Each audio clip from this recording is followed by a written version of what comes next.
I'd like to call the Fitchburg City Council to order. Please be advised that FATV is conducting audio and video recording of this meeting for public broadcast. I would ask that anyone else in the audience who is recording this meeting to please identify themselves for the record now by standing and stating their name and address for the record. Does anyone wish to do so? Seeing none, Councilor Caddy, would you please lead us in the salute to the flag? Pledge allegiance to the flag of the United States of America and to the republic for which it stands, one nation, under God, indivisible, with liberty and justice for all. Madam Clerk, would you please conduct the roll? President Kushmarek. Present. Councilor Boschman. Present. Councilor Clark. Here. Councilor Di Natale. Here. Councilor Donnelly. Here. Councilor Fleming. Here. Councilor Green. Here. Councilor Caddy. Here. Councilor Squalia. Present. Councilor Walsh. Here. Councilor Zarella. Here. Public forum. Anyone wishing to speak on any matter on the agenda may do so for not more than 2 minutes. If you're addressing public hearing petitions, you'll have an opportunity to speak at that time. Please approach the center table and identify yourself by name and address for the record, and the item number on the agenda which you're addressing. Does anyone wish to speak at this time? Seeing none, if there are no objections, we'll now hear an oral report from the Appointments Committee, which met earlier this evening and took up the following matters. Two reappointments, both for the Human Rights Commission, for Ms. Cheryl McGuy-Stewart, term to expire January 1st, 2022, and Mr. David Roth for a term to expire May 1st, 2021. That was unanimous. And the new appointment, Council on Aging, term to expire March 2nd, 2022, of Mr. George J. Burke II. That was also unanimously approved. Motion to accept the appointments report. Second. I have a motion and second to accept the Appointments Committee report. Speaking on the motion, all those in favor? Aye. All those opposed? It is unanimous. Motion carries. We'll now hear a report from the Committee on Records. Councilor Donnelly. Thank you, Mr. President. We have reviewed the records and they appear to be in order. Motion to approve. Second. I have a motion and second to approve the Committee on Records report. Speaking on the motion, all those in favor? Aye. All those opposed? It is unanimous. Motion carries. We have communications from His Honor the Mayor. One letter of reappointment for Mr. David C. Brooks as a member of the Board of Park Commissioners for a term to expire April 1st, 2024. Will be sent to appointments. Next on the agenda, we have a special presentation from the DPW Wastewater Division regarding the consent decree. I'd like to welcome our wastewater folks and folks from Weston and Sampson to join us at the front. Councilors, this will be a roughly 10 to 15-minute presentation. I'd ask that you hold your questions until the end, just because of the volume of information that they'll be presenting. I assure you you'll have plenty of time to ask questions at the end. Mr. President, councilors, Mr. Mayor, thank you all for affording the DPW Wastewater Division to give this presentation. This presentation is on our wastewater consent decree. Just as a refresher, the consent decree was a negotiated resolution that the city entered into back in 2012. We had gone through a prolonged negotiation period, and we resolved the negotiation, and we entered into a legally binding agreement with EPA, DEP, and the Department of Justice. The focus of this particular presentation will be looking at our wastewater management plan, which is the final remedial measure within the consent decree.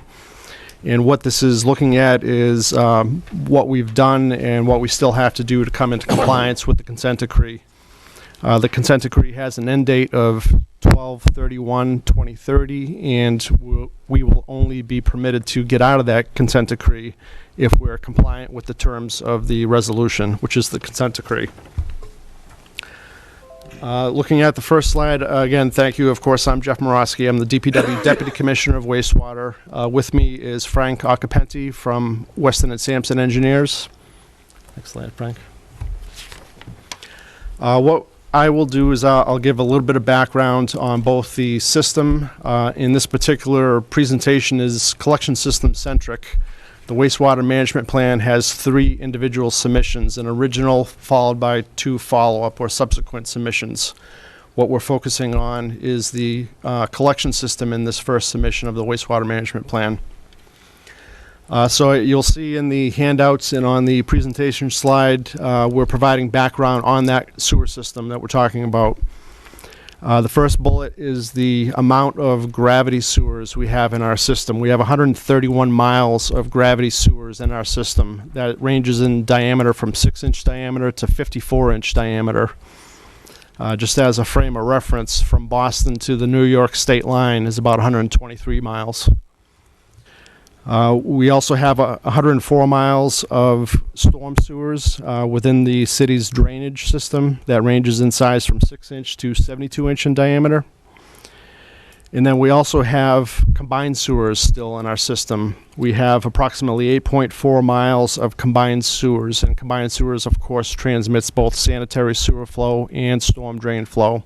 So catch basins are contributing storm flow into that portion of the system.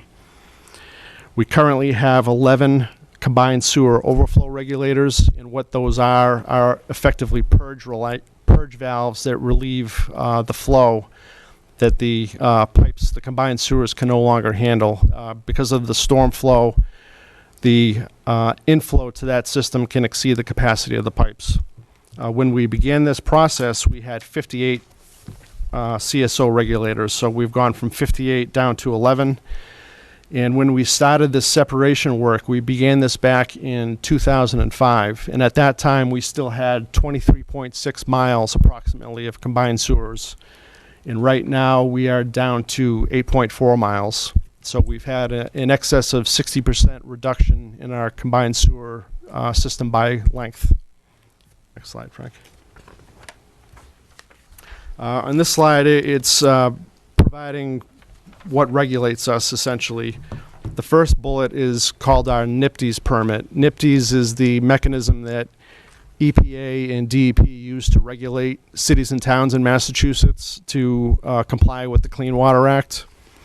So the last permit Fitchburg received for our Easterly wastewater treatment plant was in 2010. Those permits are 5-year duration permits. So that permit expired in 2015, and we applied for a renewal of that permit, and we've been waiting since 2015 for that renewal. What we're being led to believe is that we can expect a draft of that new permit in the spring of 2020. I mentioned before the consent decree. We entered into that negotiated resolution in 2012. This was the result of past violations of the Clean Water Act, our NPDES permit, and also the Massachusetts Clean Waters Act. In 2019, back in February, the month of February 2019, we received an audit report from EPA, and this was a 3-day audit that was performed in the beginning of December of 2018. This was providing an overall review of how we've been performing under the consent decree since it came into effect in 2012. Neither EPA nor DEP had come in and done such an audit. At this stage, I'm going to turn it over to Frank. Thank you, Jeff. Again, my name is Frank Occhipinti from Weston Sampson Engineers. Good evening, Mr. President, council members, and Mr. Mayor. So, as Jeff mentioned, Fitchburg consists of a combined system as well as separate systems, and it's part of the Nashua River watershed. And within Fitchburg city limits is the North Nashua River, and that particular river is impaired according to Mass DEP as a result of E. coli and as a result of CSOs, combined sewer overflows, as well as illicit connections. So anytime you have rainstorms, you got a mixed use of storm and sanitary flows going into the North Nashua River. As Jeff mentioned, the city has done substantial work in order to reduce those regulators and overflows from 58 down to 11, which is what you see on this particular slide. The picture identifies one of the CSO outfalls, which consists of 2 regulators, and that actually also discharges Punch Brook. So it's a outlet for that particular brook. And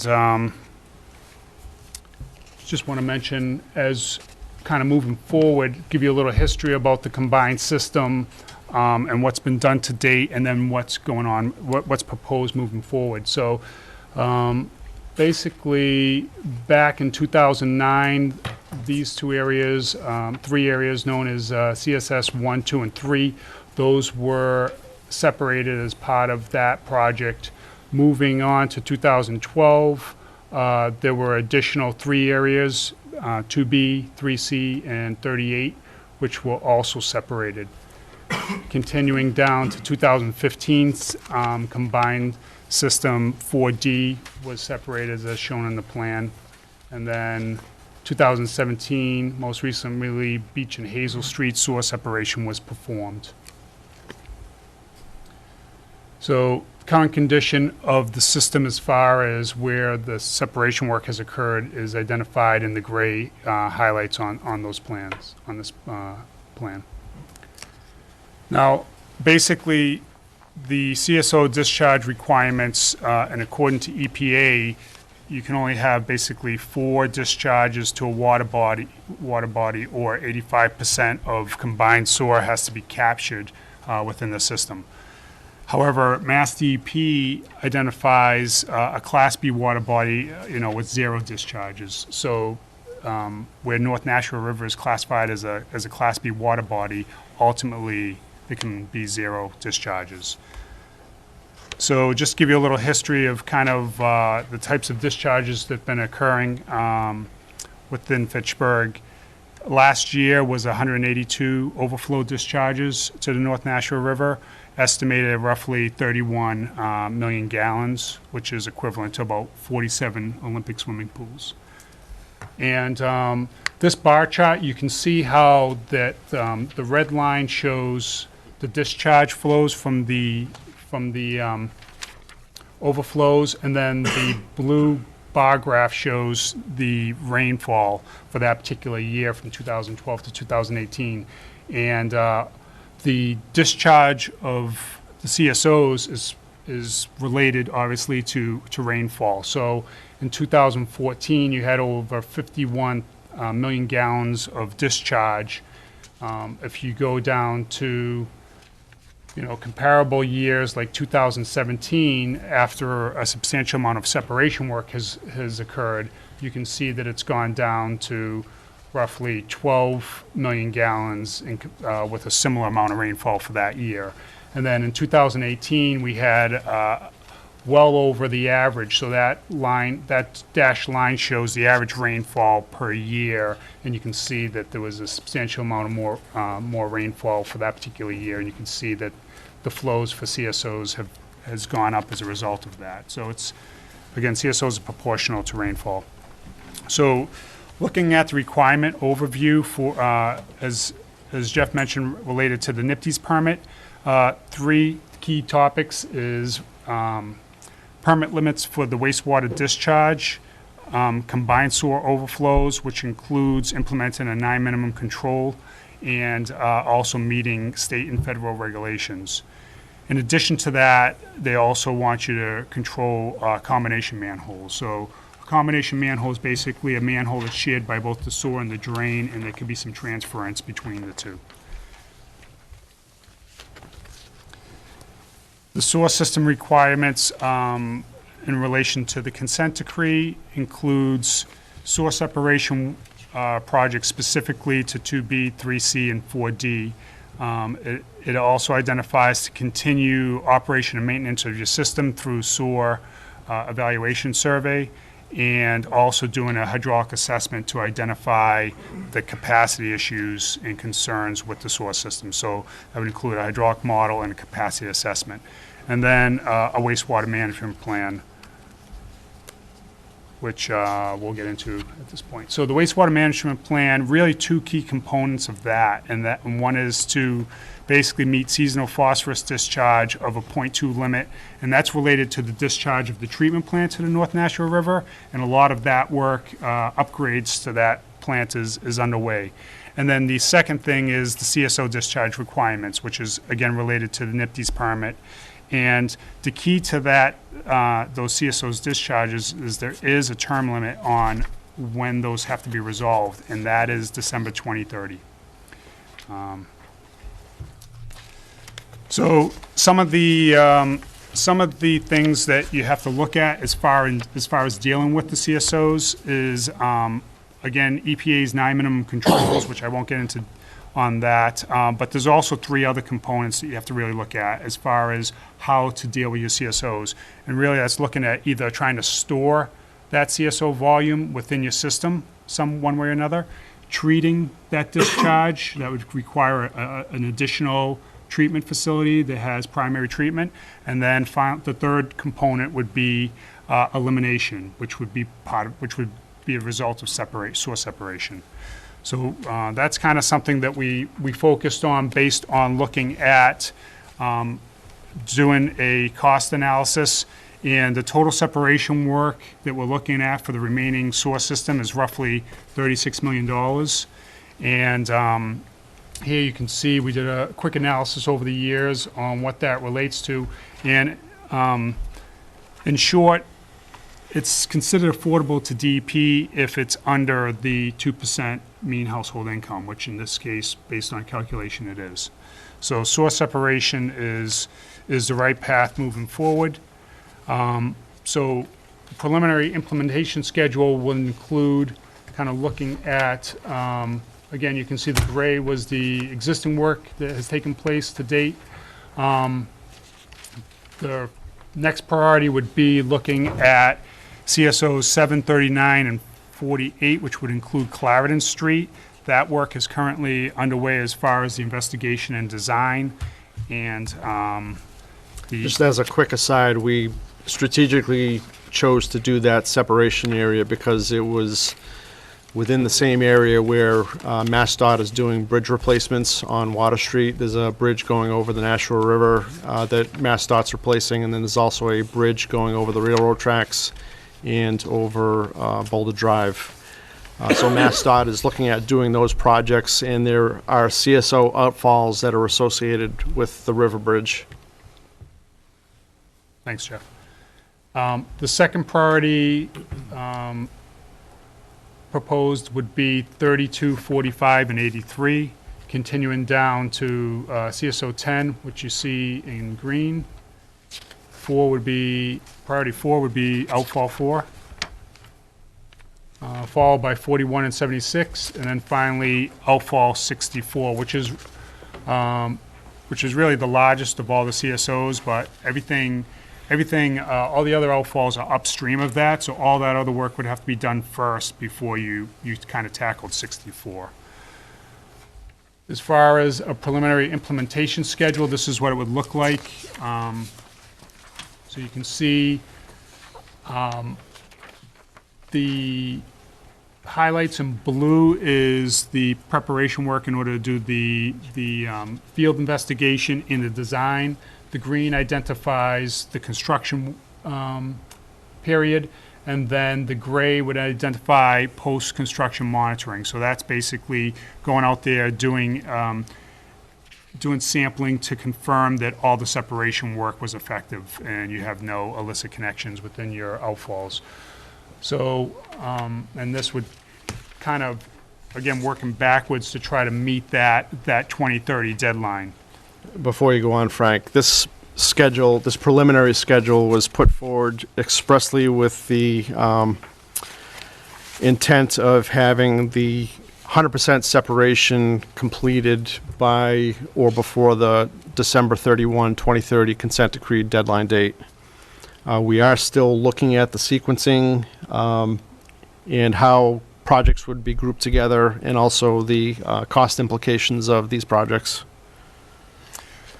And one thing to note as far as the costs that I provided on the previous slide and this implementation schedule, it does not take in consideration all of the other things that the city has to still deal with. And that would include the long-term control plan and the NIPDES permit, which also discusses the combination manhole separation work, the 9 minimum controls, which one of the key components of that is really doing system optimization, figuring out ways you can improve your system in order to minimize volumes of combined overflow.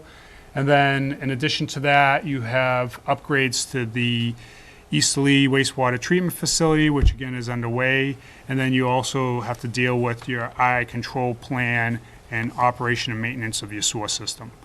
And then in addition to that, as Jeff mentioned, You have a potential NIPD's permit, a new NIPD's permit coming around the corner, which could have different parameters in it. So with that, I'd just like to thank you and potentially open it up to any questions you may have. Councilor Green. Thank you for being here. I do have several questions and concerns that I would just need a little bit more clarification on, just so I can understand the overall project. The 8.4 miles that we still have of combined system, the timeline and location of where that 8.4 miles is located, and then is any of that existing 8.4 miles, can any of that be tied into the MassDOT projects that we know are coming up with the bridge projects that we've got going on, so that we're not tearing up newly paved roads? Thank you, Counselor. The 8.4 miles of combined sewers that we referenced, that's present day what we have. Frank did mention that we have the sewer separation project that's aligned with and working with the bridge separation project, and we're anticipating that that project is going to give us approximately another mile of separation. So that would bring us from 8.4 to 7.4. So that is coinciding with the bridges project. Okay, great. My next question on the CSO discharges, and knowing that we had 31.2 million gallons discharged, what was the fee? What did we have to pay in fees for that amount of discharge into the Nashua River?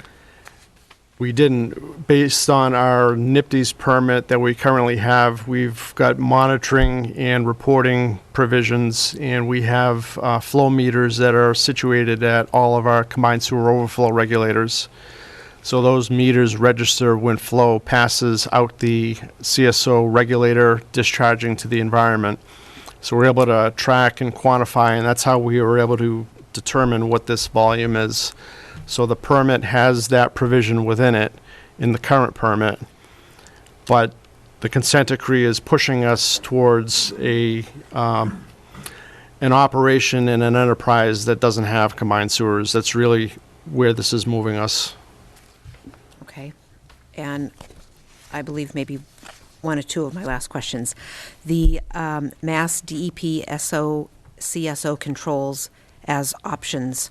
The sewer separation at a $36 million project, have we looked into what the costs were for the other two, for either the storage technologies or the treatment technologies as options? So again, we went through a affordability calculation as required by Mass DEP. So once we did that and we found that the project would not impact any, according to Mass DEP, it's below the 2% threshold. So once it's below the 2% threshold, then Mass DEP requires sewer separation. Okay, so the storage technologies and the treatment technologies at that point weren't an option because we were we didn't under. even look at it after the fact, but I would tell you that there is a potential that those would be potentially even more. And then when you're looking at treatment, it's not just the capital cost of building that right away, but it's also the maintenance of keeping that system operating year after year, forever, essentially. That whole affordability analysis is a tough pill to swallow, and we don't like it, but it's the metric that they hold us to. And that being said, if we, hypothetically, if we were to be in a situation where we're at or at risk of crossing that threshold, what it wouldn't mean is we don't have to do separation. What it would mean is that there would be an alteration of the timeline to come into compliance. That's the likely resolution that we would be offered by the regulators. And do you think that we're bumping, I mean, I don't want to say we've got 11 years, but I mean, is that something that potentially could take us almost right to that timeline to get completed, 11 more years for this project? 11 years sounds like it's a long time, but with these types of capital projects, it's not a long time. And we are, by virtue of the the rate model that was developed in accordance with the past rates that we had approved. We've got a tool and an instrument to look at these sorts of things and to see what the actual impact is. We could see if there's a benefit to combining projects together, is there a change to slightly delaying a particular project. So we're able to look at the ramifications of these types of impacts and changes. Okay. And we are still evaluating this. As far as, The timing, the sequencing, whether or not we group projects together, we're still doing a analysis to what we put forward was the preliminary schedule. We're going to put forward a schedule that is the proposed schedule, and what we're going to do is look at what is most beneficial for Fitchburg, and if we're going to be flirting with that 2% affordability, that becomes the card that we play to negotiate a different timeline with the regulators. And what that could potentially mean is that we're negotiating for an end date that's later than the 2030 date. And this would be the instrument in the time within the consent decree that we do that, within the wastewater management plan and with the long-term control plan. okay. Can you just, this honest to God is my last question. The CSO 00739 and 48 on the map, is that basically like Route 12, Water Street, Kimball Street? Is that the area that most of this is located on? It's hard, I just want to get a sense of where in town the majority of that is. Was this focused. that That's in blue right there. So you can see it on this, so it's in, let me back up one slide. So this is the work that's been completed, and then you can see in blue where that project's going to consist. Okay. The and Clarendon piece is under, or beneath the 004. Right, And then the bulk of the remainder of the work is between South Street and Water Street. okay. All right, that's what I just wanted to clarify. Thank you very much. Counselor Gina Talley. So, if I hear you correctly, will be released from EPA prison in 2030? Will be released from EPA prison if we're compliant. It will require being compliant and petitioning to be released. Oh, right, but there are masters, I forgot about that. Once 2030 comes and we're done with all the separation, the loans aren't paid off by then, correct? We're gonna be paying for these loans. What's the end of this misery financially? When do our ratepayers go back to a sense of normalcy? I know the geniuses at the EPA and the DEP think our residents are flush with cash, so they don't care, but when are we gonna have our residents go back to a state of normalcy on their bills? To answer that question, we have to assume that they're not going to impose anything new upon us from now until that point. These projects that we're talking about are larger scale capital projects, and these are normally SRF-funded projects, and these have 20-year repayment terms. So if we were doing new capital projects late in this time period, you would expect there to be a 20-year repayment term. So it could be going from close to 2030 to close to 2050 to repay that 20-year note. For the consent decree stuff. Correct. Now, I'm not talking about loans we would take out to do routine infrastructure maintenance. That's on us, that we should be doing, like the water department is. Affirmative. This is just talking about the prison sentence imposed on us by the feds. And I have a question, just out of curiosity. Do you gentlemen happen to know how they arrived at 2%? They throw a dart against a chart or something and hit 2%? I mean, I can't stand that testimony. I know that's what it is, but it's arbitrary, it's capricious, we have a median household income of $50,000. Our residents are not wealthy. That's over $1,000 a year. I mean, talk about tone deaf. So, is that just a law that was put into the Clean Water Act, or is that a regulatory imposition by these wizards of smart? How did they come to 2%? That's an excellent question. I think Frank could possibly know more about this than I, but there is a process for making that determination, and there could be verbiage within that described process. I'd have to do an information search, to be honest, Counselor. I understand that when it comes to wastewater and sewer systems, the department's at a disadvantage because it's about impact to the ratepayer. When it comes to the water rates, when it comes to the water infrastructure, every one of us tangibly sees the benefit of water. We drink it, we bathe with it, we use it to cook, clean. So residents see a tangible benefit to the water. So when we raised the water rates a couple years ago, it was to replace century-old piping in the system, and no residents were against that because they knew it was going to go to a tangible benefit of improving water quality. I mean, ask the people on Shea Street, for starters, Westminster Hill Road. They're very happy that the rates were raised in order to do those projects. When it comes to your department, you guys are at a disadvantage because of what you do. The only thing people think of, probably including myself, is they flush the toilet and that's where it ends. There's a And you more don't see any- appreciable cause and effect on the water side. Right. So that's why when it comes to wastewater and the rates, more people are visibly upset because they don't see a tangible benefit that's taking place. And a lot of this is our fault, this city, because we dragged our feet for 20 or 30 years, where the feds were forced to make us do this. I just don't like the idea, and I never have, and I have to accept it because they've already told us if you don't, we're going to penalize you further. That there, to me, it's just tone deaf. We have Unitil, property taxation, water fees. So they act as if a $60 or $70 increase a month in a bill, or $30 a month in a bill is no problem for some people.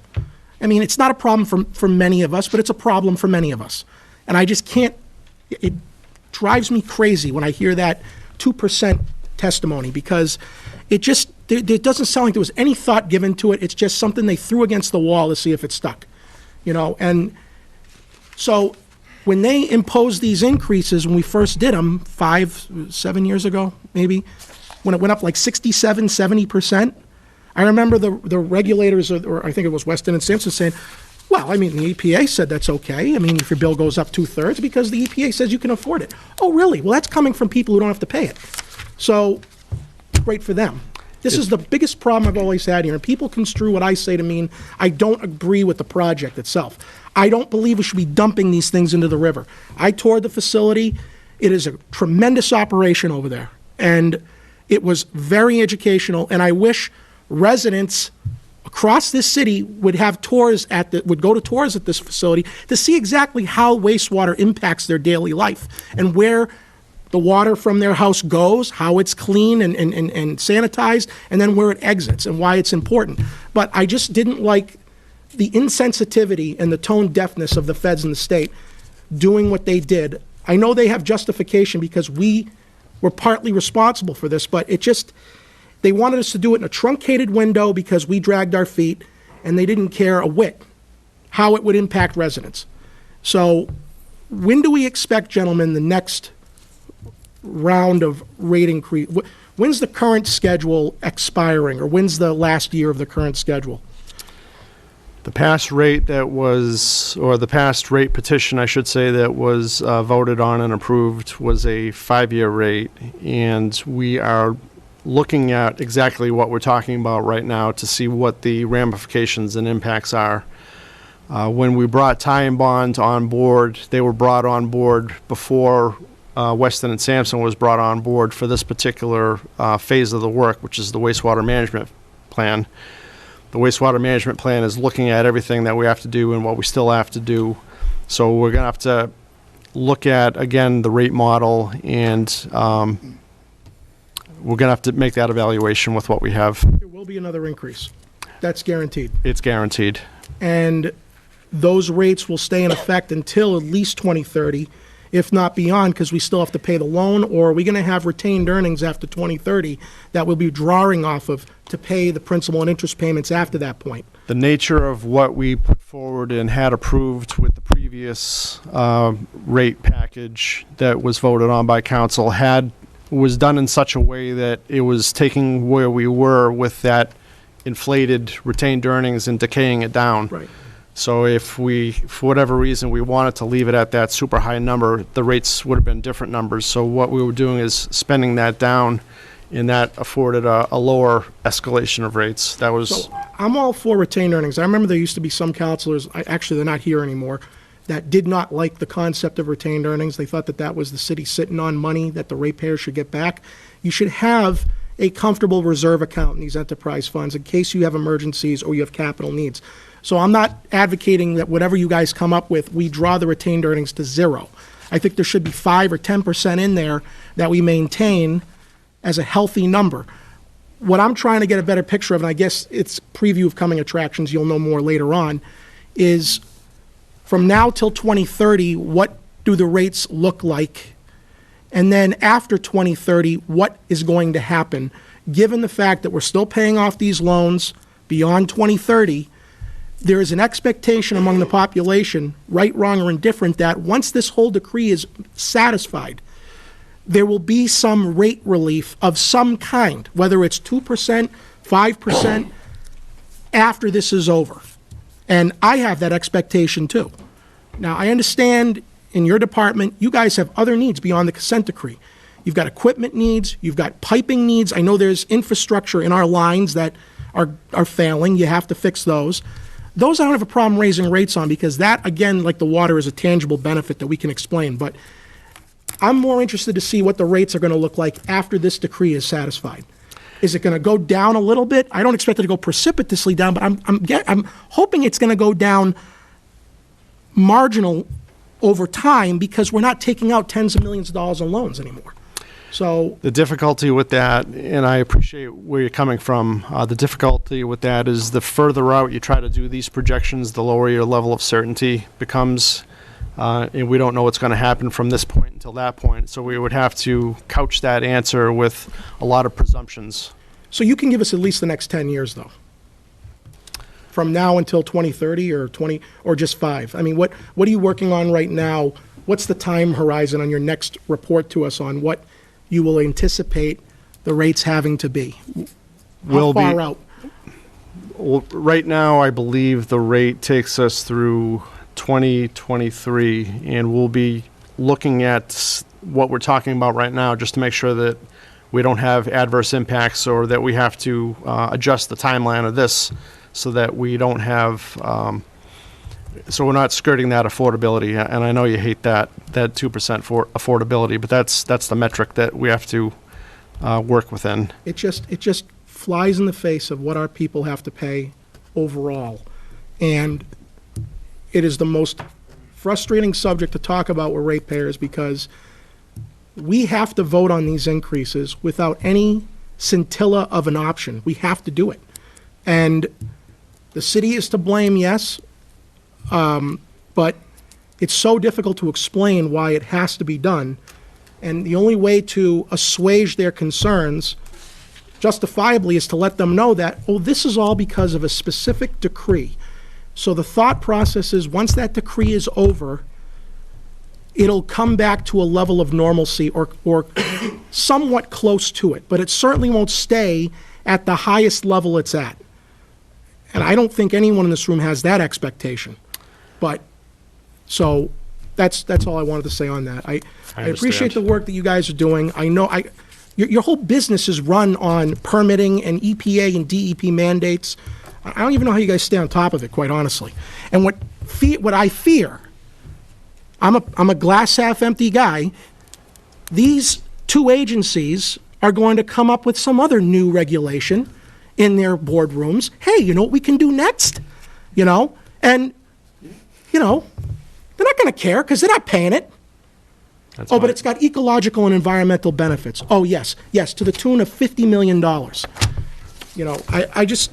I'm not confident, because you made a comment earlier, Mr. Morosky, about how if no other regulations come forward that are unfunded, I'm not going to bet my children's college fund on that one, because they're great with creating regulations. They don't pay for it, but they're great at it. I share that fear as well. The only misery loves company. We won't be the only community in Massachusetts that'll be in the same boat when they come down with that, if they come down with something like that. Well, I don't know if I got an answer to my question. This is my last question. The 2%, is that a regulation, Or is that a law?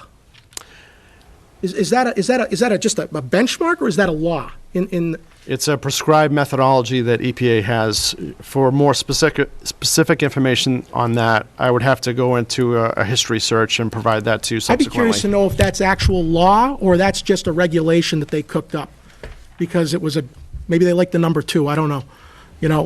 Because if it's not a law, then they can just say, well, since we on our high thrones say that this is good for the city of Fitchburg, we're going to make the 2% 3%. Nothing's stopping them. They're kings and queens. Easy to be when they don't have to pay for it. So it's tough that cities and towns like us have to sit there and bite our fingernails waiting for our masters to cook up some other wonderful idea that will benefit the city of Fitchburg, meaning, stealing them blindly.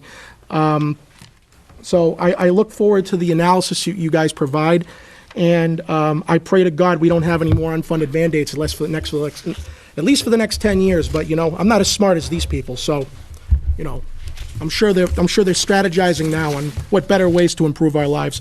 Thank you. Gentlemen, just a clarification, the 36.4 million, that's in today's dollars, assuming the entire scope of the project was done today, is that correct? No, it takes in consideration escalation over that period of time.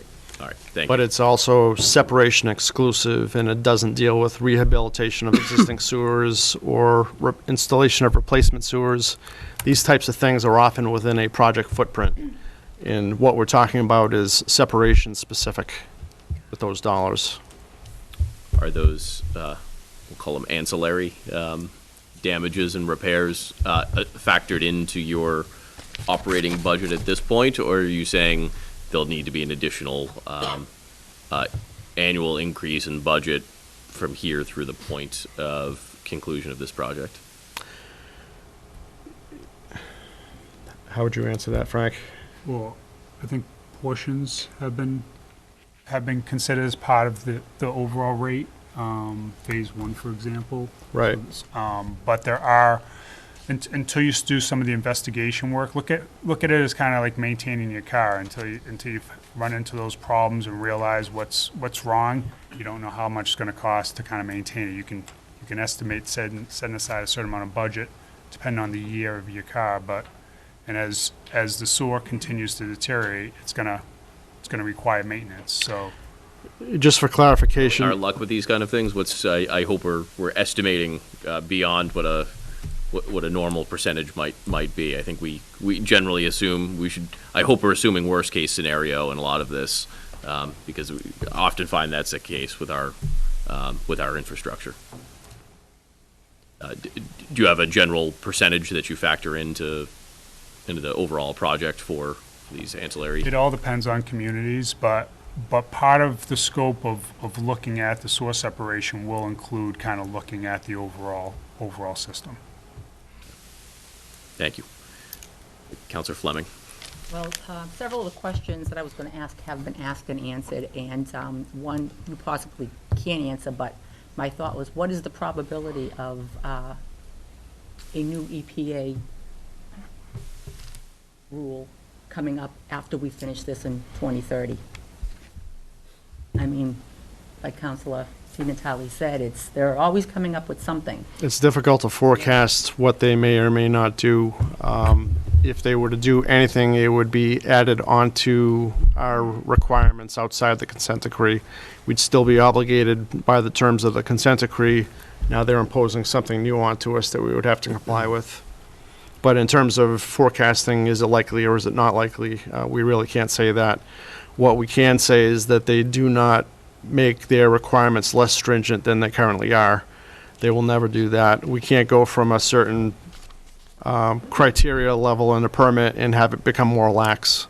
That's called anti-backsliding, and they never do that. The regulators never do that.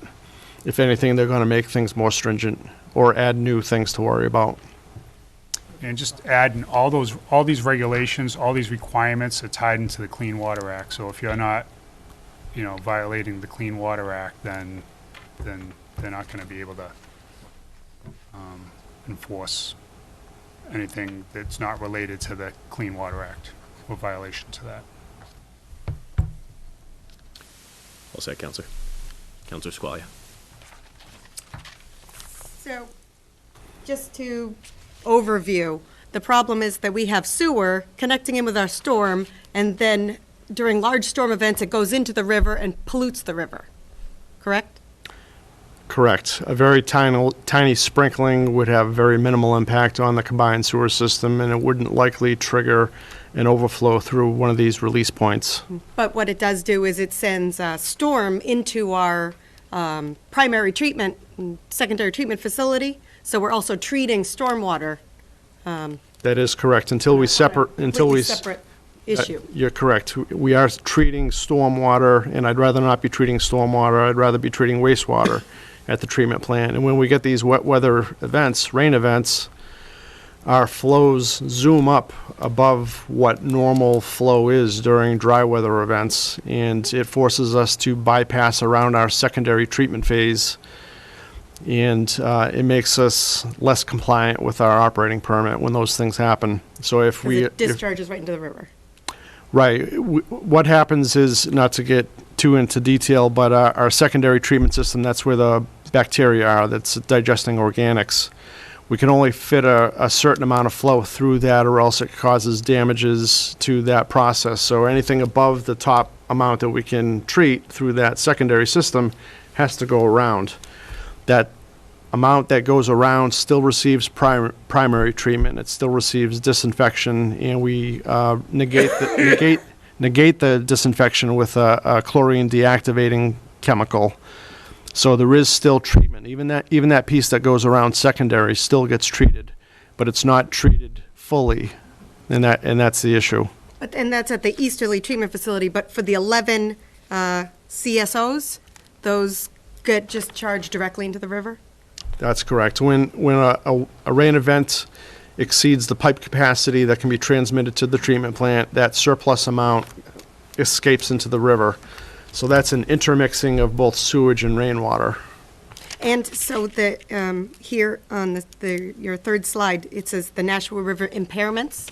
It notes E. coli. What are those level of impairments, and have they decreased over time? I mean, there has been some improvements with those impairments related to some of the projects that are ongoing, but in But the level of in certain impairment is- areas. But the overall river is still impaired with E. coli as well as other indicators. Is there any particular level, or is it just impaired or not impaired? No, it's a threshold. I think it's like 200, roughly 200 colonies. Matt, you might know. Yeah, it's for an individual test, it's 235 colony forming units per 100 milliliters, and that's on a given sample. And that's our threshold, and we exceed that by, So, since 2012, the amount of exceedances have gone down dramatically. Every sample was essentially over before 2012, and now it's getting significantly better. So there's a couple during major rain events where it might hit the maximum, which I think is over 2,000, and then there's a couple that will be around 800, 700 that are tested. are these tests taken manually, or are they included in the flow meter that's at each CSO? Annually. Manual? So you would go to each CSO and test it? They're being sampled through the river, within the river, upstream and downstream of the CSOs. And, okay, I have another question. So the EPA allows 4 discharges to a water body and 85% of combined sewage, but Mass DEP doesn't allow any discharges to a Class B water body. So this NIPDES permit, is that only for EPA regulation, or is that also include Mass DEP? They are tacked on as an additional regulatory authority through the NIPDES permit, but the NIPDES permit ultimately gets issued to us by EPA Region 1, which is out of Boston. Massachusetts is still one of the states that have not received delegation of authority under the NIPDES program, and that would affect both the wastewater side as well as the stormwater side. That's the MS4. We've had other discussions about MS4. But Massachusetts is one of those states that's still regulated and permitted directly by EPA. I'm not sure if I've answered your question or not. Well, springing off of that, once we get to a point where we have only 4 discharges, are we at 85%? And then second to that is, once we're at that EPA threshold, are the fine levels different? Can we extend it out to beyond 2030 to comply with Mass DEP? Because, according to the chart, it looks like at about May of 2022, we'll be at 4 discharge CSOs. Does that change our NIPD's permit? Does that change No, our level of? because you have a Class B water body, which according to Mass DEP would be 0 discharges. But is that controlled, so the EPA mandates, NIPD's still apply? EPA says you have to comply with state and federal regulations. So that would be part of the state regulation. So, If I could clarify just a little bit, so it's 4 events per year, so it's not 4 regulators. So you can have 25, 30 events out of each regulator per year, so it's just 4 events, period. and we're at 182 130. events right now, so that's hard to do.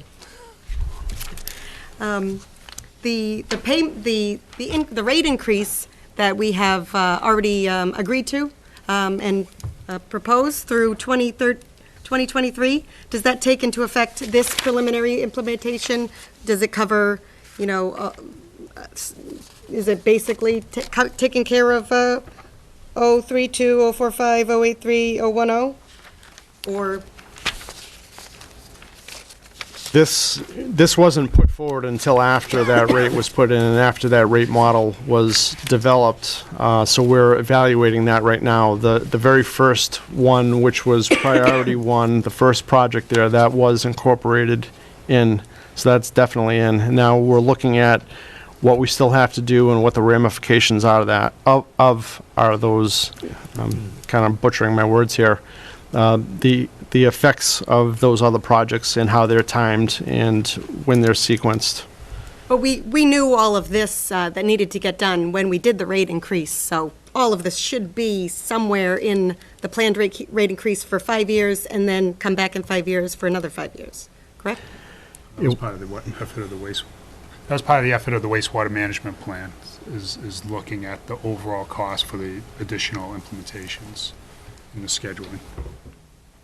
So basically, it wasn't programmed within the capital planning in its entirety the way that we showed these projects in the first 5 years.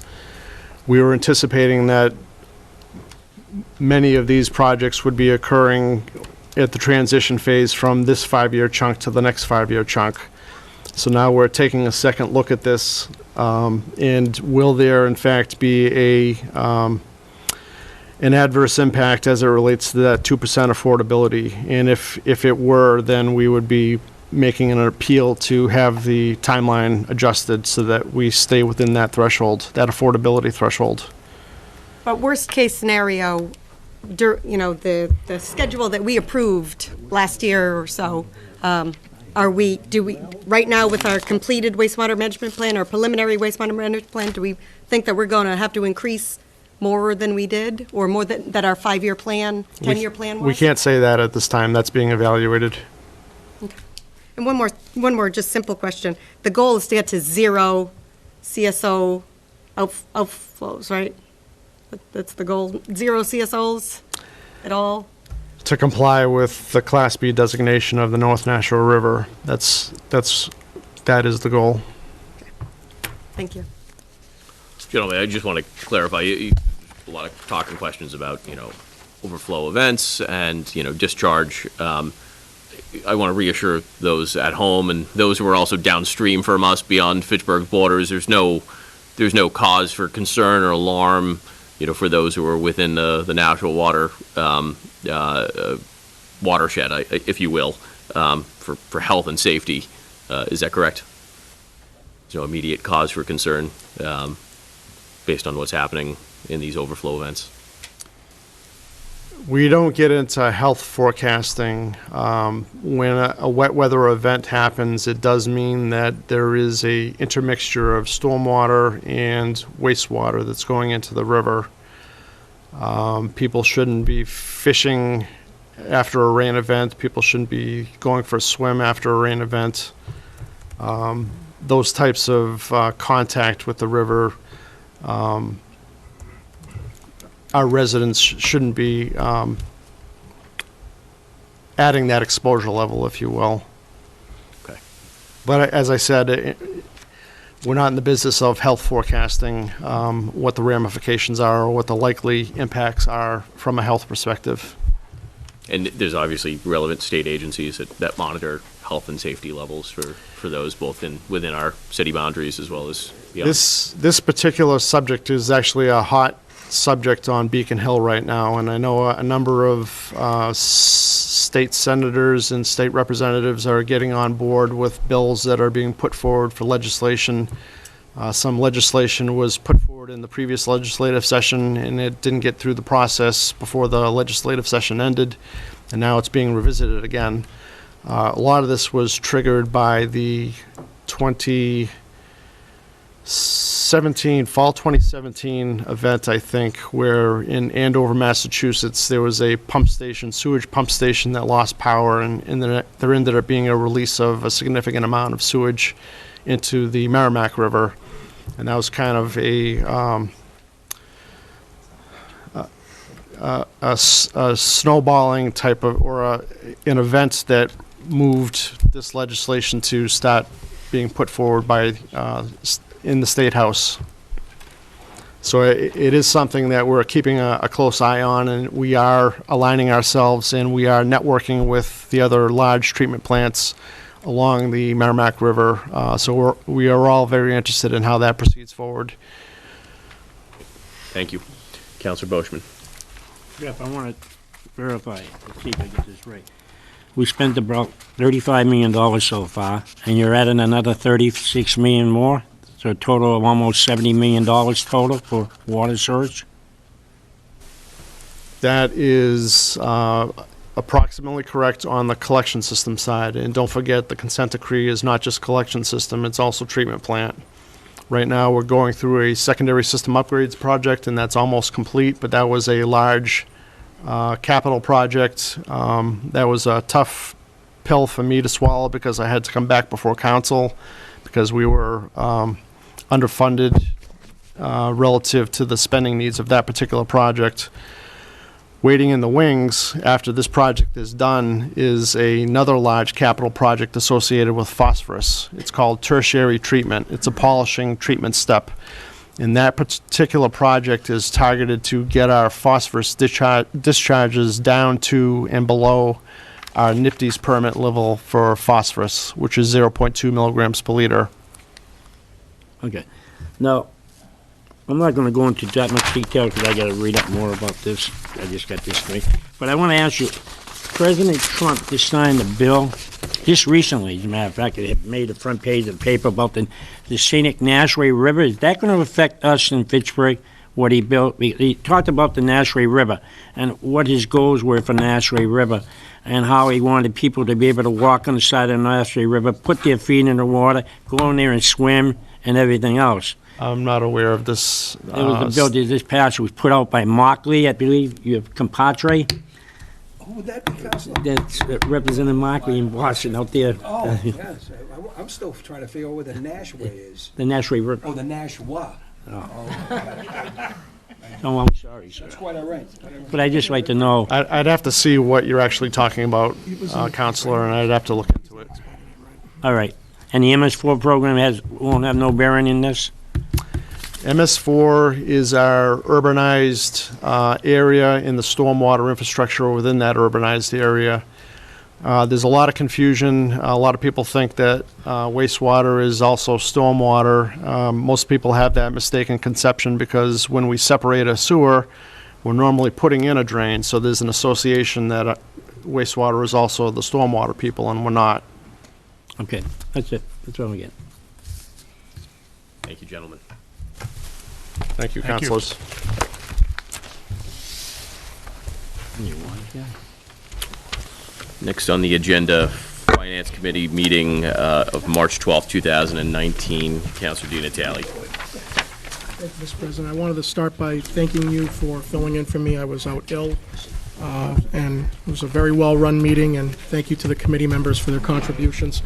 I watched from home with delight. The Finance Committee took up the following orders.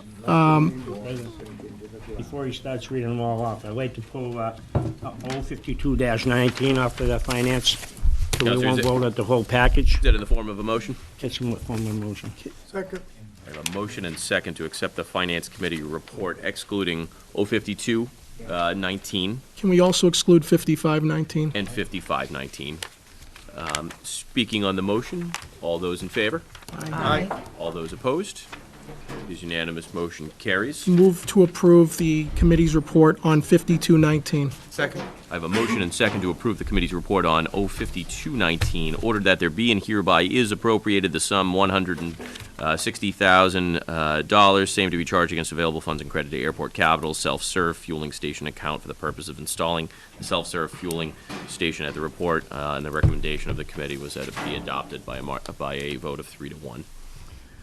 Speaking On the motion, the reason why I asked you to pull it, at the Finance Committee meeting, I voted against 51 because I couldn't separate them, but I'm separating it now because I'm not in favor of this $160,000.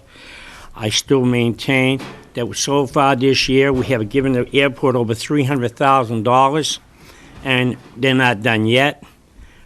And we're only benefiting a handful of people, and 90% of the residents of Pittsburgh will get no value from this airport, none whatsoever.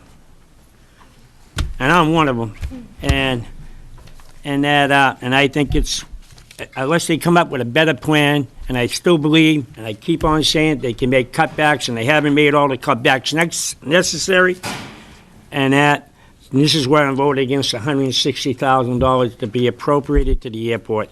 You know, I just feel differently than you guys. I don't see I don't understand what you see that I don't see, or vice versa. I don't get it. So that's why I'm totally against it. Counselor Zarella. First, I'd just like to note again that I do think we get some economic benefit from the airport, but even if we didn't, the benefit that we get is not getting hit for our grant assurances, which are far more money than we've sunk into the airport even over the last 5 or 10 years.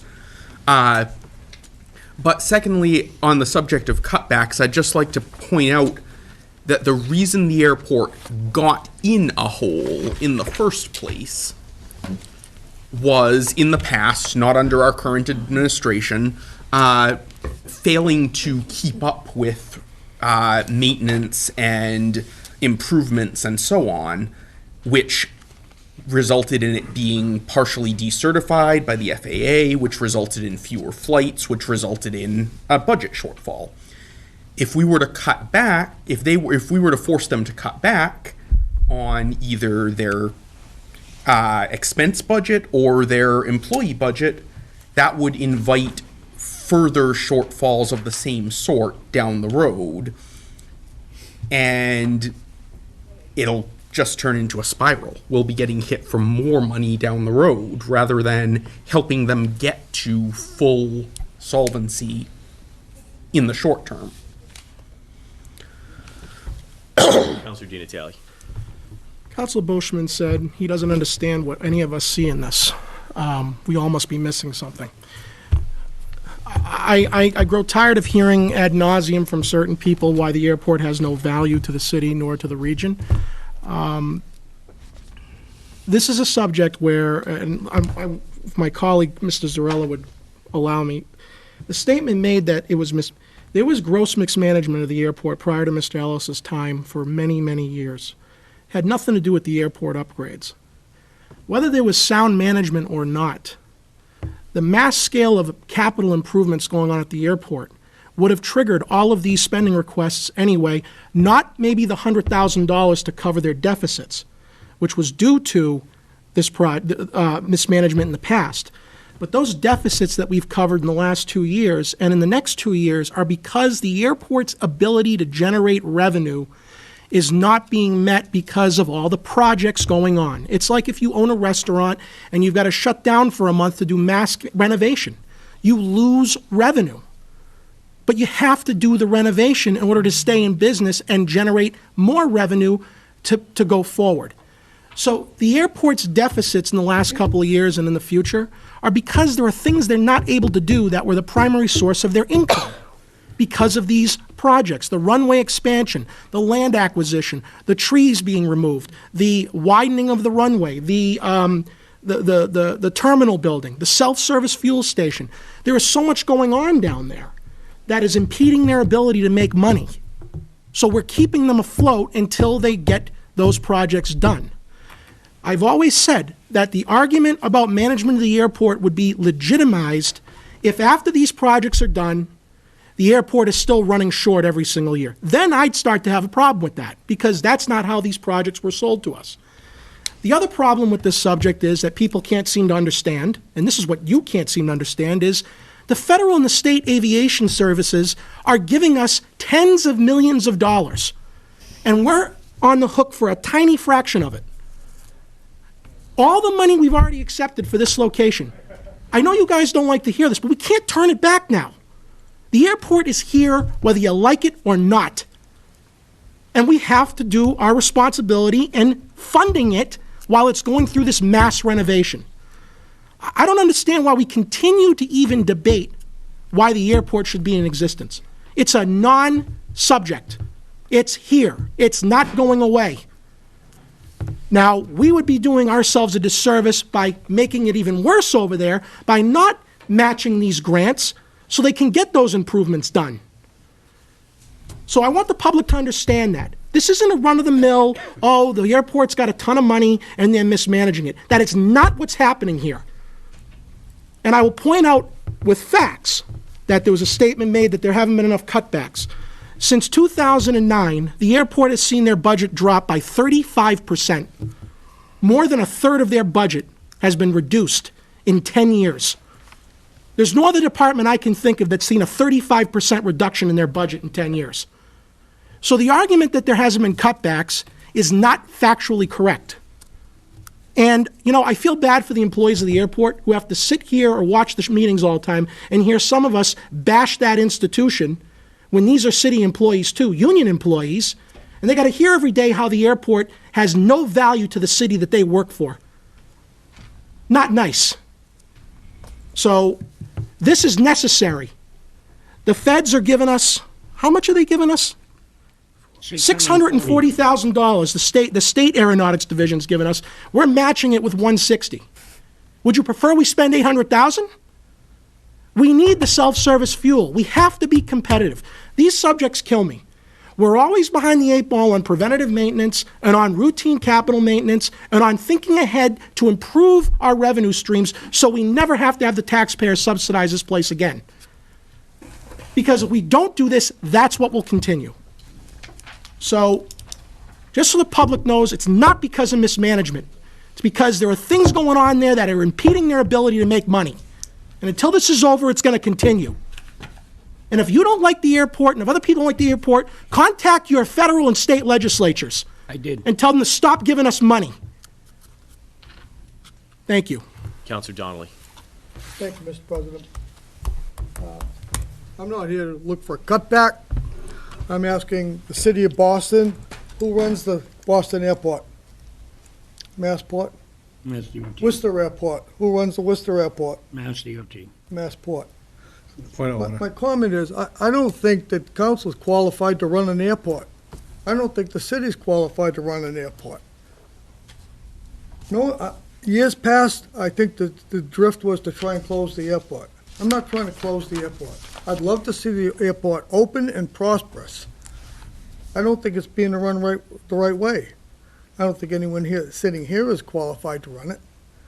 I don't understand why we are in the airport business. There are very few owners of airplanes in the city. More of the ownership is out of the city. Massachusetts annual economic impact. Fitchburg employees, 129. Thought the gentleman said a few weeks ago there was around 5 employees. Total payroll, $4,752,000. Where did, I mean, if those were true, I would believe it. If they were true, I believe we have a prosperous airport. I'm not looking to close the airport. I want the airport to be prosperous. I don't understand why we can't let somebody that knows how to run an airport run the airport. And if they can make some money, let them make some money. Every study that is done for economic impact is done for the region. I've been asking for many, many years. There's never been an individual, no one at all, that's ever given me or anyone else to my knowledge, how is the airport good for Fitchburg? Oh, we get bragging rights. Sometimes bragging rights cost you money. I understand how it may be good for the region. If it's a regional airport, why don't all the people that have the benefits in the regions contribute? Fitchburg, in its demographic, is the lowest per capita income of the region. And yet, we are spending money on an airport that no one can show it. Nobody can show me, and I want to hear someone show me how it's good for Fitchburg. I think most taxpayers, 99-point-something% would like to see their roads paved before they contribute to the airport. But why don't we try to get someone to run the airport? And if they can make it a thriving economic business, let them do it. Why do we persist in trying to run it pretty much the way it's been run? When you're talking about these improvements, the self-service, are we keeping up or are we getting ahead? I just don't understand why, you know, I don't want to use the word we, I want to use the word you, whoever you may be. Why do you want to support something that the taxpayers keep paying for and there's nobody that can tell them why it's good for them? I want to support an airport in Fitchburg, but I don't want the taxpayers have to pay for it. Thank you. So I support Councilor Donnelly's idea of, you know, it would be great to have someone else come in and manage the airport and have the state manage that for us. But for the time being, we are responsible for that airport. That is our responsibility, and until that jurisdiction or that responsibility is moved elsewhere, we're responsible for that. You know, I agree. It would be great to be able to quantify what the exact impact is for the city of Fitchburg. We have studies about what the impact is on the region. Sure, I don't disagree. That would be great for us to understand what the specific impact is to our workforce and to the dollars that come in. That would cost us some money. We could absolutely do it. I'm sure we could contract the Collins Center or MIT or WPI. I'm sure there's a number of institutions we could contract with, but it would cost us something, and I know a specific counselor that would challenge that order to spend $5,000 or $50,000 for another study for the airport. So I think that's probably why that hasn't been done. You know, when I was a kid, I broke my neighbor's window playing baseball after my parents had told me for years, stop playing baseball over there. And I put a ball through the neighbor's window. And my parents said, we're not paying for this. You have to. And so I said, okay. And they said, you come up with your plan. We're going to pay for the window today, but you owe us $150, I think is what I paid. It was a tough punishment at the time. I think it was like 7 years old. So my plan was a combination of I'd do yard work and I'd sell lemonade. So a lot of lemonade. And I sold a lot of lemonade. But it would be like if my parents said, you know what? You have to do this, but we're not buying you lemons and we're not buying you sugar. Sell lemonade, but you have to figure out how to get lemons and how to get sugar. Well, that wouldn't have helped me pay that back, would it? No. We've repeatedly asked this organization to find a way to bring in revenue that they don't already have access to, and to become self-sustainable. They've then come before us and said, we've got it. Here's our plan. Here's what we're going to do. And now we're going to say, nope, cut deeper? That doesn't make any sense. We've asked them to raise money, to earn money, and to return to self-sustainability, and they're saying, here's an enterprise that we can do to bring us that money. That's asinine if we reject that today. Absolutely asinine. So this is common sense to me. We're fortunate. We're paying 160, and the governor's office, thanks to Mayor DiNatale, probably constant lobbying of the lieutenant governor, we have $640,000 that came in 1 year. That's remarkable. And so that's the state government saying, all right, we'll come in and we'll give you additional resources. So, Counselor, I don't know what other way that you would like to see this airport come up with for self-sustainability. Perhaps we should just buy you lemons and some sugar and have you stand out on Airport Road for a while, because apparently we don't like selling fuel to planes that fly into our airport. Councilor Zarella. Thank you. However, this is my second time to speak, and I believe Councilor Fleming would like to speak first. Thank you, Councilor Zarella. Councilor Fleming. Quick question. His report over here showing that we have how many employees? 129 employees. Are there 129 employees at the airport? Well, I'm just. So I'm not going to permit a department head to jump up now, but I think I believe the clarification is that report is trying to quantify the number of employees that are made possible as a result of the airport. Okay. So, all right. The same as the dollars and the revenue that they're projecting aren't the airport's direct revenue. It is the revenue generated by the businesses that support the airport. All right. So, if I'm to understand, though, we have to extend our runway in order to get more aircraft, larger aircraft into the city, correct? Yes. And once we do that, we're actually going to go 1 foot. A 1 foot? Is it 1 foot or 1 mile? 1 foot. Stretch, 1 foot, which is actually going to be positive for us. And I think the airport is going to make a positive impact on this city. I do. If you build it, they will come. We have the sports center going in. Great Wolf, you're going to have more and more people coming into the city wanting to use the sports center, Great Wolf, and anything else that's coming into the city, which is hopefully loads of new businesses. And many people will use that airport from quite a distance to get here. And I think it's going to have a positive impact.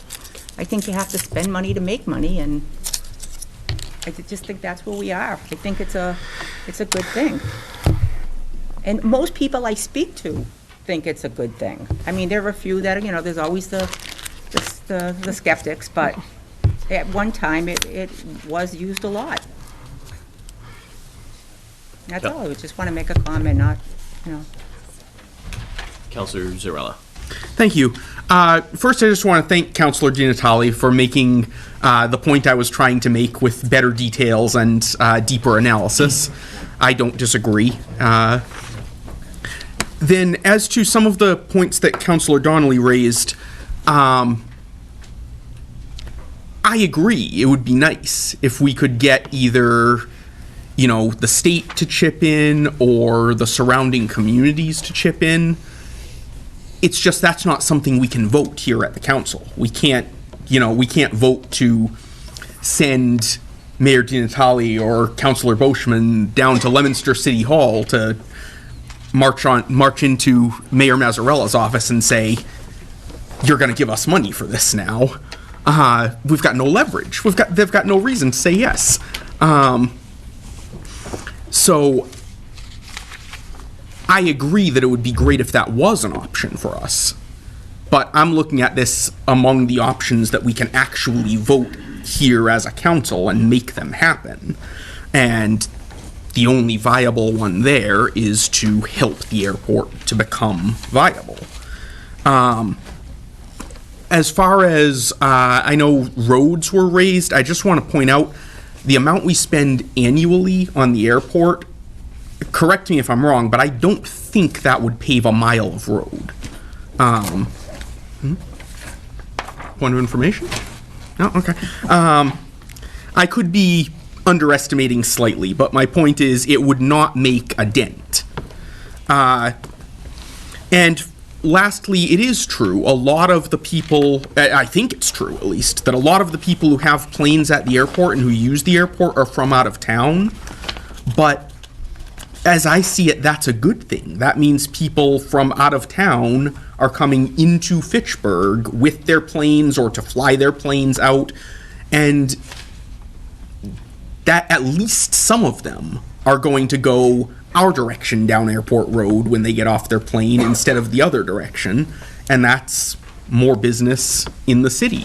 Whether they want, a meal when they land, or whether they want some sort of accommodations, there's going to be at least some business flow into the city, whereas if all of the planes were Fitchburg residents, counterintuitively that would actually be worse, because it would just be Fitchburg residents paying the Fitchburg airport and no new influx of people into our economy. Councillor Boschman. I've been on the council for 6 years. Never once have we cut the airport budget. Never once have we cut it. In 2014, they proposed the new terminal, or the administration building, as they want to call it. And they got the grant for over it's going to cost the city $200,000. And the airport said to us, when they came in front of us, and I was on the council, said that they foresee things being tight, but they'd be able to pay us back, but they haven't been able to pay us back since 2013, 14. From 14, yeah. They haven't been. They're $100,000 behind. They're supposed to give us $50,000 a year and $50,000 for the administration building. That's what they were supposed to give us. Their decline started with the airplanes going down and the fuel. It's been going down every year for the last 6 years. We took away the restaurant. There's no restaurant. Who benefits from the airport? I agree with Councilor Donnelly. I don't say the right things, but I'm telling you, when you tell me that we're cutting back, they cut back. They have not cut back. They cut their budget every year. We have never touched their budget. Councilor Giannatalli. Great segue to what I'm going to say. So in FY10, their budget went up 6%. In FY11, their budget dropped 3%. In FY12, it went up 3%. In FY13, it went down 13%. In FY14, it went up 2%. FY15, it went down 11%, down 13% in 16, down 22% in 17, and down 8% in 18, and down 4% in 19. So again, in the world of facts, what he just said is not correct. We, the council, may not have voted to reduce spending. The mayors did that. And the airport did that because the airport, if they don't make the money, they can't spend the money. But there are certain base level operations the airport performs that they had to keep going along with. So the issue here, and I pray to God tonight that we don't get any more of these. I'm getting sick of these orders because every single time we get one, we got to go through why the airport stinks. All right? There are a couple in this room who hate the airport. I'm just going to come out and say it. You didn't say that. You don't like the airport. You want it gone yesterday. That's the issue. The airport could be making $200,000-$300,000 a year. Some of us have said tonight, there's no benefit to anybody. So what does it matter if it makes money or if it loses money? I don't get a direct benefit from the school system. I don't have any kids in the schools. Should I get a rebate on my tax? Are we going to assess every single thing we do in the city on the direct benefit to the city? As Councilor Zarell said, why is it a bad thing if we're encouraging outside involvement into this city? Why is that a bad thing? We have been given tens and tens and tens of millions of dollars from the feds and the state. If you didn't want the airport to be around, we should have never accepted a penny from day one from them. Okay? And I think we need to have a letter or some kind of testimony provided to the council once and for all from either the mayor's office, the airport commission, from the attorneys, to explain to us why we all must be missing something. I'm sure it's not a simple matter of calling up Massport tomorrow and going, hey, you want Fitchburg Municipal Airport? Oh, you guys want us to take it? Sure. I don't think it's that simple. Now, the feds and the state keep giving us all this money. You think maybe they'd say to us, you know what, why don't we just take it over? They practically own the place anyway with the fact that they've given us all that money. But I am getting sick and tired of having the airport put down, and when you put the airport down, you're putting the employees down. I will repeat it again, and I always get accused of repeating myself, but it doesn't stick in this room for some reason. The last 2 deficits were not because of mismanagement. It was because they're not making enough money, and there's nowhere to cut because they're being shut down for improvements. We didn't just wake up and say, get rid of the airport restaurant. There's a story behind that. So if we're going to mention that, be factual. The airport needs to make money. This is going to help them do that. They are not competitive. That's why widening the roadway, self-serve fuel, those are things that will bring them into competitiveness. And again, if they're not making money afterwards, then we can start looking at why they're not making money. Because the excuses are gone. Let's get there first. And stop talking every 5 minutes about why the airport is no good. It's not going anywhere. I would like that through you, Mr. President. I'm sorry I'm shouting, but I mean, this is like Twilight Zone here. What?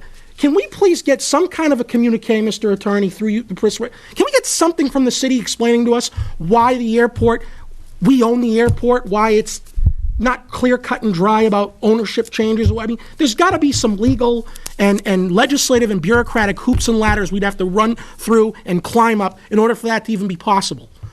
But I'm not going to sit here and advocate for that because we got the airport manager here right now who's got to sit here and listen to this. You know, we were talking earlier about we need experienced people running the airport. Who's saying we don't have experienced people running the airport? So should we get out of the wastewater business? Should we get out of the water business? Should we privatize those 2 agencies? They can charge ratepayers directly for the sustainability of their budgets. These guys can't. They're reliant on customers, not on ratepayers. So up until 2 years ago, the taxpayers didn't give them anything. So those are the stats. There have been cuts. The cuts you propose may have not gone through council because they're not practical. And the 160K, I know everyone in the world loves to talk about anything we can do. Roads, roads, roads, roads. I mean, we know the roads are bad. You know how much road will get done for the 160? A quarter mile. Quarter mile. Let's stop feeding red meat to the residents and getting them angry over nothing. It's a false comparison. And stop throwing the roads in the mix. That's red meat because everyone's ticked about the roads. God almighty, thank you. Councilor Donnelly. Mr. President, I'm glad I get an opportunity to speak. I think you insinuated that I asked to have the airport closed. Don't put words in my mouth. I said I want the airport open. I just want someone else to run it. If you want to talk about facts, Mass DOT, Aeronautics Division, Fitchburg Municipal Airport, 129 employees. Definition, employment measures the number of full-time equivalent jobs related to the airport activity, including on-airport construction. Part-time employees is a half. 129. This is from the DOT. Payroll measures the total annual wages and benefits paid to all workers whose salaries are directly attributable to the airport activity. 4,752,000. Those are facts. He got up a few weeks ago and said 5. So when you're talking about facts, I'm just talking with facts that I have, the only information that I have. I want the airport to succeed. I just don't think Fitchburg taxpayers, Fitchburg should be running an airport. If Boston and Worcester don't do it, Thank you. I have a motion and second to approve 05219. All those in favor? Aye. Aye. All those in opposition? 2 in oppositions, Councilors Donnelly and Boishman. 05519. Second. I have a motion and second to approve Councilor Di Natale. The advice of legal counsel, I must recuse myself. Acknowledged. We'll give Councilor Di Natale a moment.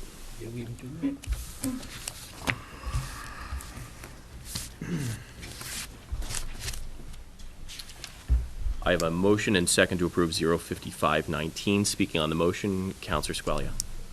I would just like to say, so the plan here is we are, the city is giving $190,000 from available funds towards paving Mount Elam Road from number 330 to Route 2. So that's approximately 6,500 feet.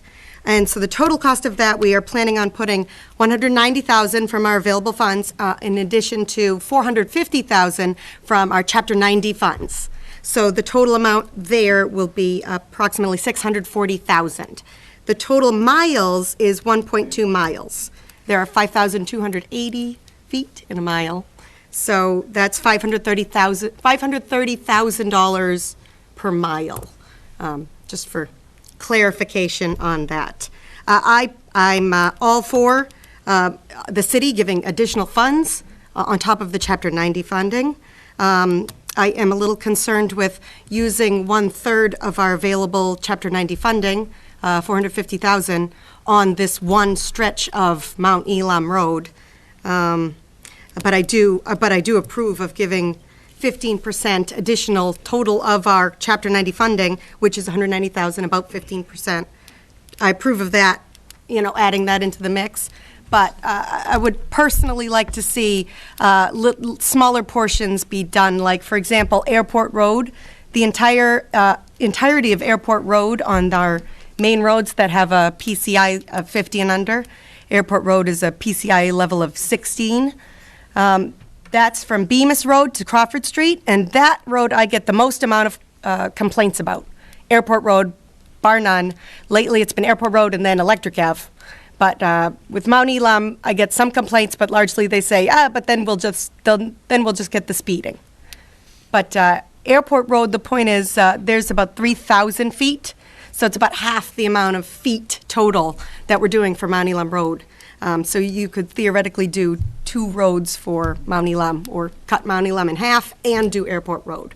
So I'm going to vote in favor of this, but just wanted to express that I would like to see smaller portions kind of divvied out. That's all. Councilor Caddy. I just want to respond. Airport Road is probably 3 times the width of Mount Elam Road, so that's not a clear analogy of what you're trying to say. Thank you. Councilor Zarella. Yeah, I'd just like to note that Mount Elam no one thinks of it this way because it looks like your typical wooded back street. But it is actually a gateway road into the city. It comes off the highway, not directly, but, yes, directly, actually. It comes off the highway, comes off Route 2. And so Airport Road is as well, but it's largely commercial and industrial, and it is quite wide, meaning there's maneuvering area, and honestly, a lot of the traffic on it is trucks. But Mount Elam, it's also very hilly. When there are those large potholes and dips and divots and everything on Mount Elam, it becomes treacherous just to get up there at 5 or 10 miles an hour. I've driven it several times, both campaigning and visiting people that I know. And it's not that all our streets don't need repaving. Of course, anyone who's lived in Fitchburg for 5 minutes knows that our streets need paving. And there are plenty that are low on the PCI.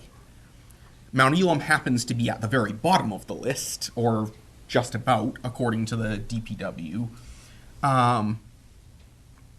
And I would love to see all of these other problem roads taken care of, But if the DPW is telling us that this is the one that, according to their metrics, needs help the most urgently, then I feel like we should let them do their job.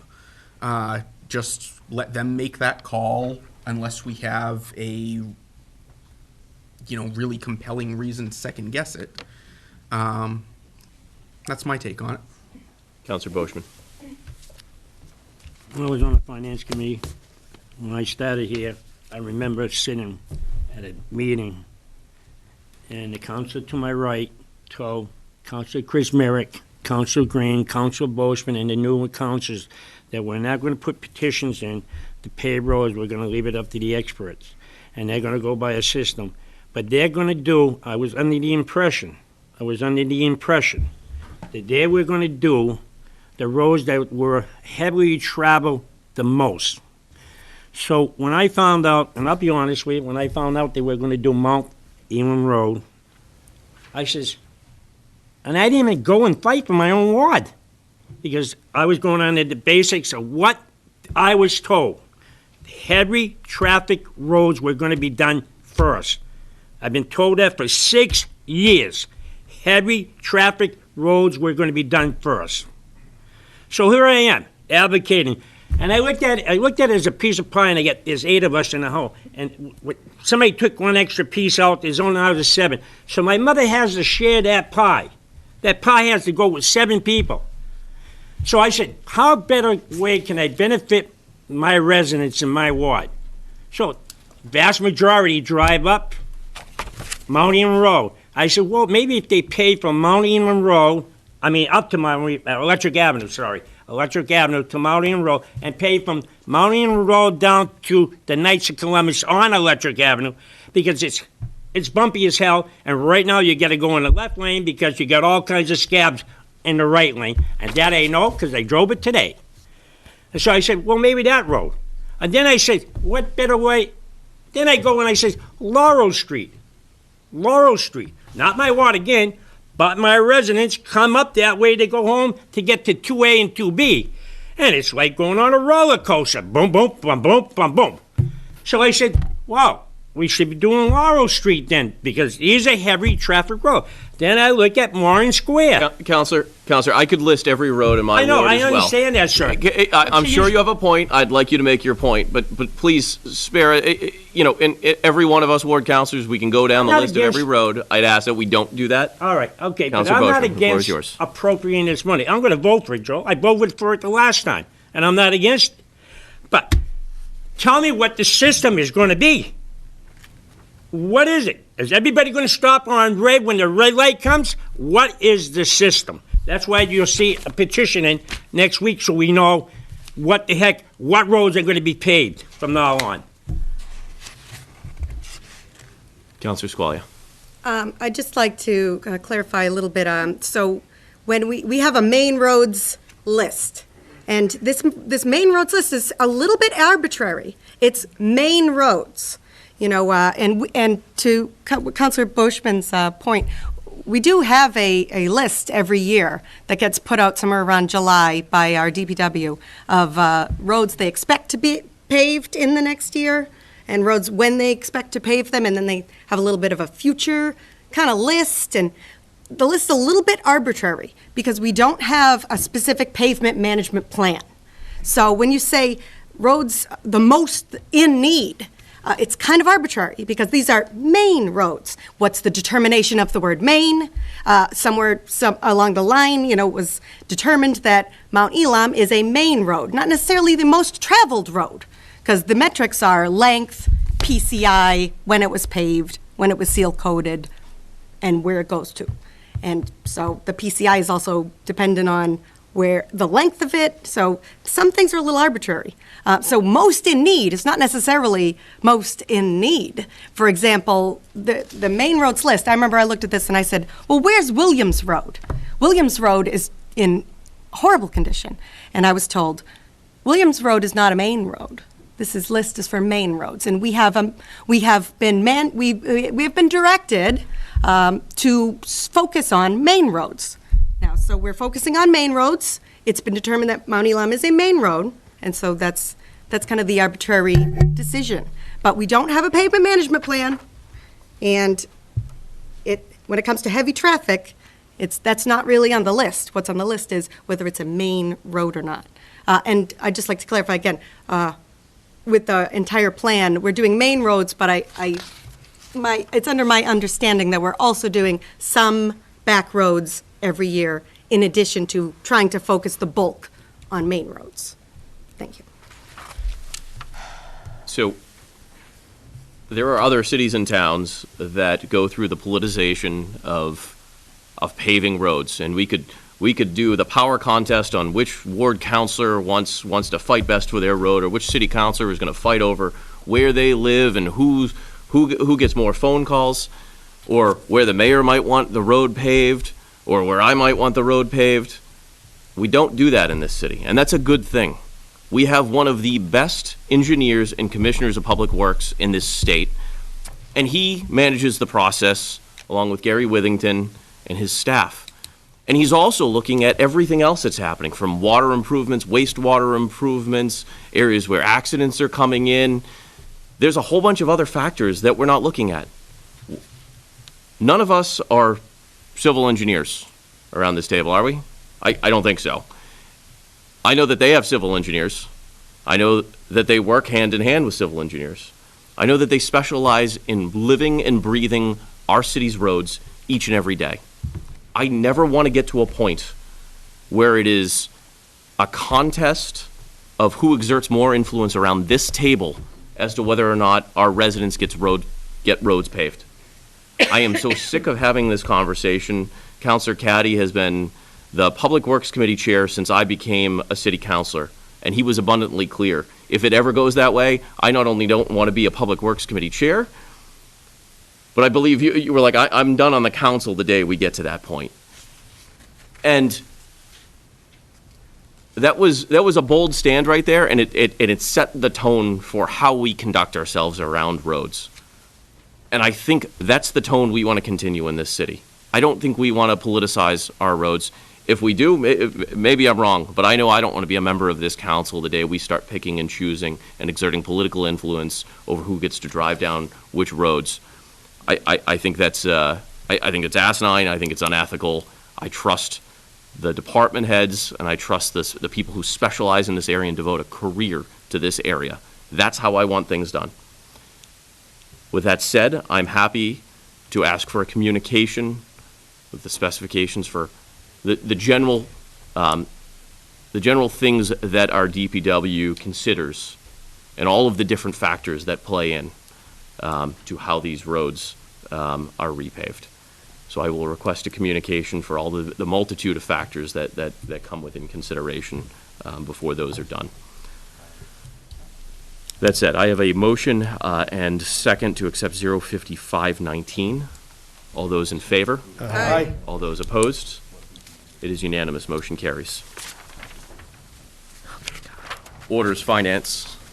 Can we suspend the rules on 6719? Second. I have a motion and second for suspension of the rules on 06719. Ordered that the Honorable Mayor Stephen DiNatale is authorized on behalf of the City of Fitchburg to facilitate and execute the attached community host benefit agreement with Stock and Beans located at 431 Westminster Street, Fitchburg, Mass. I have a motion and second for suspension. All those in favor? Aye. All those in opposition? The matter is before you. Motion to approve. I have a motion and second to approve. 06719. All those in favor? Aye. Motion. On the motion, I apologize, Councilor Boschman. I got one quick question for the city solicitor. Councilor, go ahead.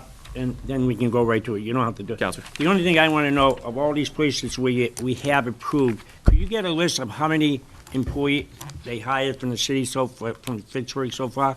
I don't know if I can get a list of Fitchburg-specific employees, but I can get an employment list, and we can look into that.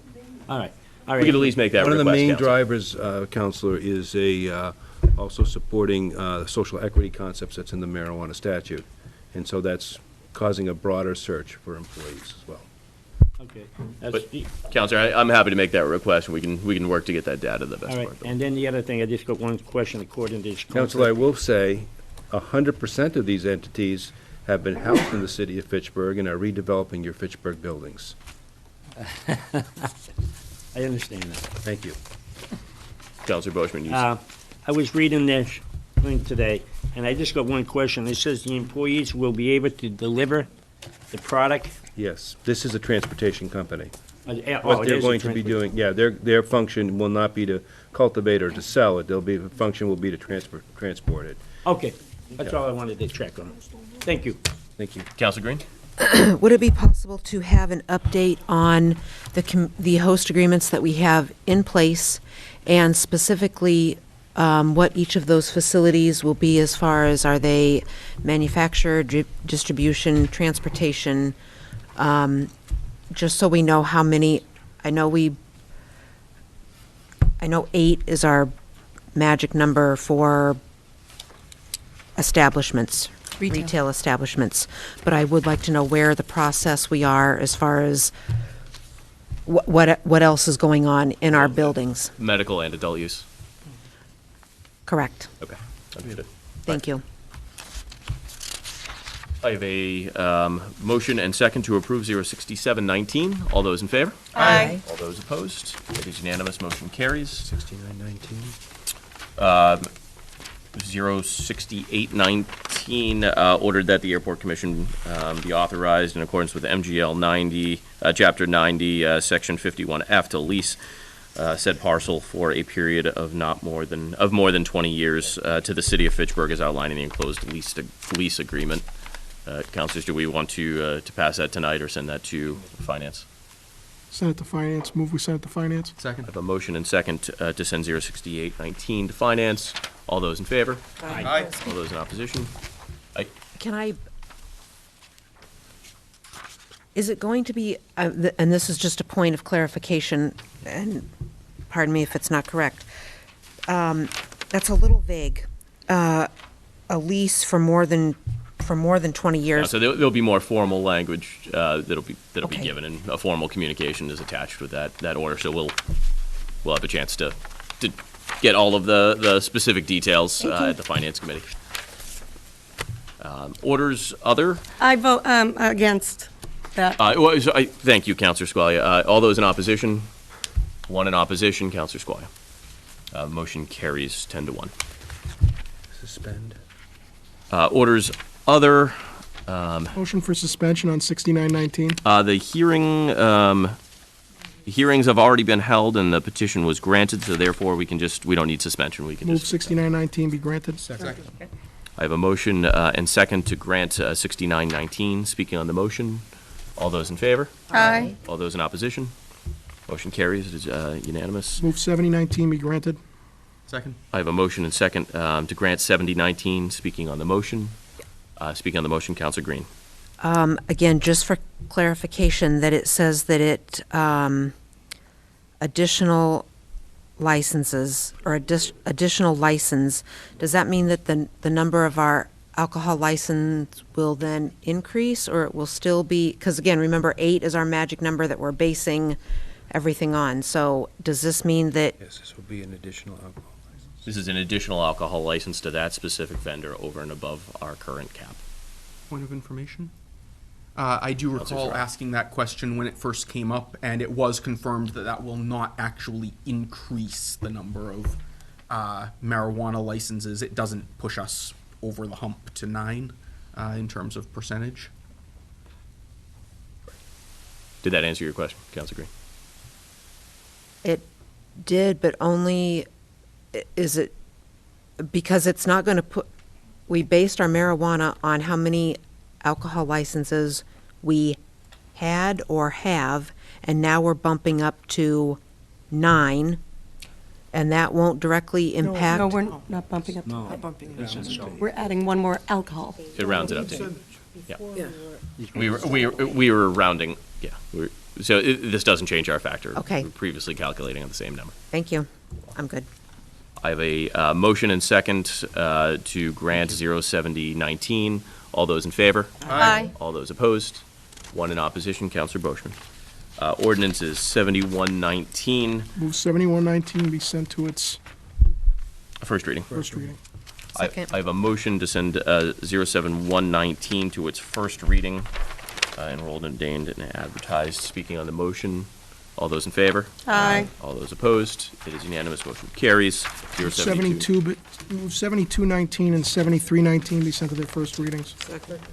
I have a motion and second to send 072 and 07319 to their first readings. Speaking on the motion, all those in favor? Aye. All those opposed? It is unanimous. Motion carries. Petitions. Move petitions 7419 through 7919 be sent to their respective committees, and that 7619 be sent to a public hearing on May 21st, 2019. Second. I have a motion and second. Speaking on the motion, all those in favor? Aye. All those opposed? One in opposition. Counselor Squalia, motion carries 10-1. Motion to adjourn. Second. I have a motion and second to adjourn. All those in favor? Aye. All those opposed? We're adjourned. Thank you, councilors. Am I right when I said don't worry about that? Conversation you're referring to. The one when we first put on the calendar, I remember